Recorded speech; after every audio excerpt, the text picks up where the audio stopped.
ರಾಜ್ಯಾದ್ಯಂತ 8 ಜಿಲ್ಲೆಗಳ ಕೋರ್ಟ್ಗಳಿಗೆ ಬಾಂಬ್ ಸ್ಫೋಟಿಸುವ ಬೆದರಿಕೆ ಬಂದಿದೆ.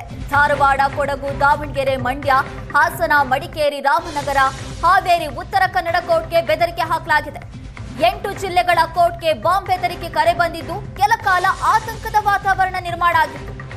ಬಾಂಬ್ ಸ್ಫೋಟಿಸುವುದಾಗಿ ಕಿಡಿಗೇಡಿಗಳು ಬೆದರಿಕೆ ಸಂದೇಶ ಕಳಿಸಿದ್ದಾರೆ. ತಮಿಳುನಾಡಿನಲ್ಲಿ ಆರ್ಥಿಕ ಹಿಂದುಳಿದವರಿಗೆ ಮೀಸಲಾತಿ ಕೊಡಲಾಗ್ತಾ ಇದೆ. ಇದನ್ನು ವಿರೋಧಿಸಿ ಈ ಕೃತ್ಯ ಎಸಗಲಾಗಿದೆ. ಆರ್ಥಿಕವಾಗಿ ಹಿಂದುಳಿದವರಿಗೆ ಮೀಸಲಾತಿ ನೀಡೋದನ್ನ ನಿಲ್ಲಿಸಿ, ತಮಿಳುನಾಡಿನಲ್ಲಿ ಉದಯನಿಧಿ ಸ್ಟಾಲಿನ್ ಪರವಾದ ಅಜೆಂಡಾವನ್ನ ನಿಲ್ಲಿಸಿ, ಅಣ್ಣಾ ವಿವಿ ಲೈಂಗಿಕ ದೌರ್ಜನ್ಯದ ಕೇಸ್ ಕೂಡ ಮೇಲ್ನಲ್ಲಿ ಉಲ್ಲೇಖ ಮಾಡಲಾಗಿದೆ.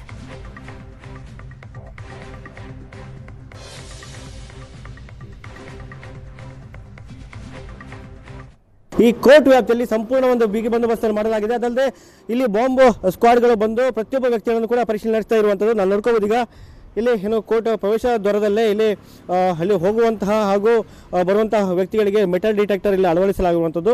ಯಾರು ಒಳಗೆ ಪ್ರವೇಶ ಮಾಡ್ತಾರೆ ಅವರನ್ನು ಬಾಂಬ್ ಸ್ಕ್ವಾಡ್ನವರೇ ಈಗ ಮೆಟಲ್ ಡಿಟೆಕ್ಟರ್ ಮೂಲಕ ಅವರನ್ನು ಪ್ರತಿಯೊಂದು ರೀತಿಯಲ್ಲಿ ಅಂದರೆ ಟಾಪ್ ಟು ಬಾಟಮ್ ಪ್ರತಿಯೊಂದು ರೀತಿಯಲ್ಲಿ ಕೂಡ ಪರಿಶೀಲನೆ ನಡೆಸಲಾಗುವಂಥದ್ದು. ಸೊ ಈಗ ಬೆಳಿಗ್ಗೆ ಸುಮಾರು ಒಂದು 8:25ಕ್ಕೆ ಈ ಥ್ರೆಟ್ ಮೆಸೇಜ್ ಬಂದಿತ್ತು. ಅಂದರೆ ಇಲ್ಲಿನ ಕಂಪ್ಯೂಟರ್ ವಿಭಾಗದ ಇಮೇಲ್ಗೆ ಈ ಮೆಸೇಜ್ ಬಂದಿರುವಂಥದ್ದು.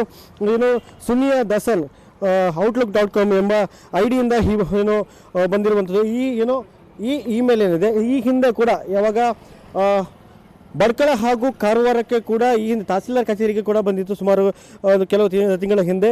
ಆ ಸಂದರ್ಭದಲ್ಲಿ ಕೂಡ ತಮಿಳುನಾಡು DMK ಸರ್ಕಾರದ ವಿರುದ್ಧವೇ ಈ ಇಮೇಲ್ ಬಂದಿರುವಂಥದ್ದು. ಸೊ ಇದೀಗ ಇದು ಮತ್ತೆ ವಾಪಸ್ ಇದೇ ಮ್ಯಾಟರ್ ಇದೇ ಟಾಪಿಕ್ ರಿಪೀಟ್ ಆಗಿದೆ. ಇಲ್ಲಿ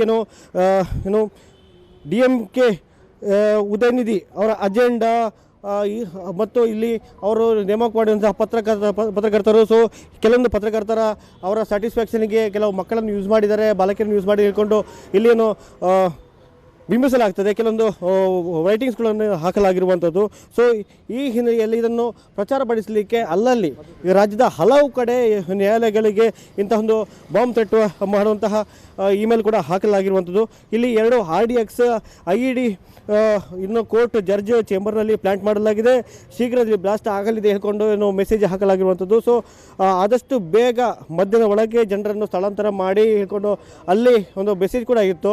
ಸೊ ಇದನ್ನೊಂದು ಭೀತಿ ಹುಟ್ಟಿಸುವಂತಹ ಮೆಸೇಜ್ ಆಗಿತ್ತು. ಯಾಕಂದರೆ ಈ ಹಿಂದೆ ಕೂಡ ಇಂತಹ ಮೆಸೇಜ್ ತಹಸೀಲ್ದಾರ್ ಕಚೇರಿಗೆ ಬಂದಿತ್ತು. ಆ ಪೂರ್ವಯೋಜಿತ ಕೃತ್ಯ ಅಂತ ಹೇಳ್ಕೋಬೋದು. ಯಾಕಂದರೆ ಮೊಸಳೆ ಬಂತು ಮೊಸಳೆ ಅನ್ನೋ ರೀತಿಯಲ್ಲಿ ಈಗ ಮೊದಲು ತೋರಿಸಿ ಆ ನಂತರ ಬೇರೆ ಏನು ಉದ್ದೇಶ ಇಲ್ಲಿ ಇರ್ಬೋದೇ ಹೇಳ್ಕೊಂಡು ಈಗ ಸಾಕಷ್ಟೊಂದು ಇಲ್ಲಿ ಪ್ರಶ್ನೆ ಆಗಿರುವಂಥದ್ದು. ಸೊ ಆದಷ್ಟು ಬೇಗ ಸಂಬಂಧಪಟ್ಟ ಅಧಿಕಾರಿಗಳು ಈ ಬಗ್ಗೆ ಒಂದು ಕ್ರಮ ಕೈಗೊಂಡು ಯಾರು ಇಂತಹ ಮೇಲ್ಗಳನ್ನು ಹಾಕಿ ಜನರನ್ನು ಹಾಗೂ ಅಧಿಕಾರಿಯನ್ನು ಹೆದರಿಸ್ತಾರೆ ಅವರನ್ನು ಶೀಘ್ರ ಪತ್ತೆ ಮಾಡಿ ಬಂಧಿಸಬೇಕಾಗಿದೆ. ಕ್ಯಾಮರಾ ಪರ್ಸನ್ ಗಿರೀಶ್ ನಾಯ್ಕ್ ಜೊತೆ ಭರತರಾಜ್ ಕರ್ನಾಟಕ, ಏಷ್ಯಾನೆಟ್ ಸುವರ್ಣ ನ್ಯೂಸ್, ಕಾರವಾರ.